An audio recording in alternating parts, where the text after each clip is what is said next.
اش انجام بردمان بردهامین فروکین لشکریین ترکیه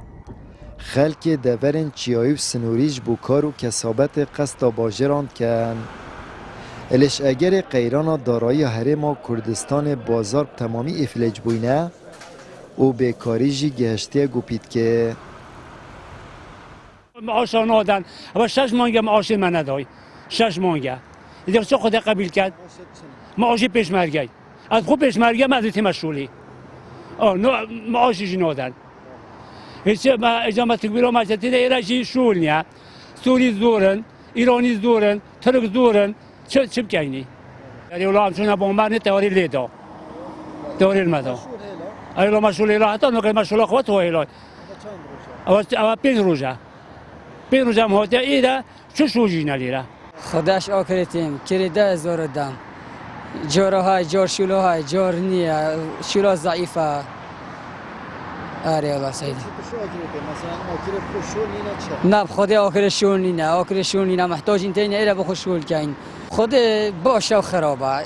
یومی حتی 25 حتی 12 حتی 3 جورهای جور نیا هاولاتید بیجن گوندان فروکین ترکیه ما بردمان دکن و الباجران جی کریکارن ترکی دست به سرکاری دا گرتیه و کاربومن هلایه اد بیجنش بودنگدان و دانا باجو رسومات امکورن ویوالاتینه بلش بو کاری امکورن جن بابینه عالم همی فقیره و شول نینه و شول بو یه در باید یه ایرانی هاتی یه ترکی هاتی یه سوریشی بابا برایت منه الویر شول که مشکله نینه حویایت منه که را بگال سر مشروع بگرگه تو 20 صادق خلک ما دهو که تو نابینیت سر با توارا ما توارا همی خلک بیانینه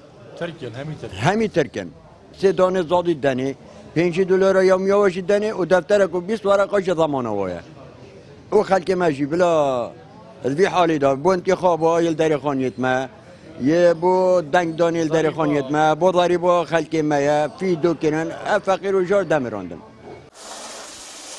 گیروبونا موچه و قیرانا دارایش لحکی و اینانا کریکارن بیانیش لحکی دی و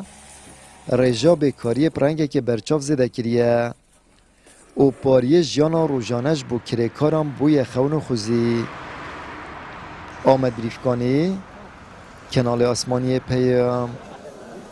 دهوک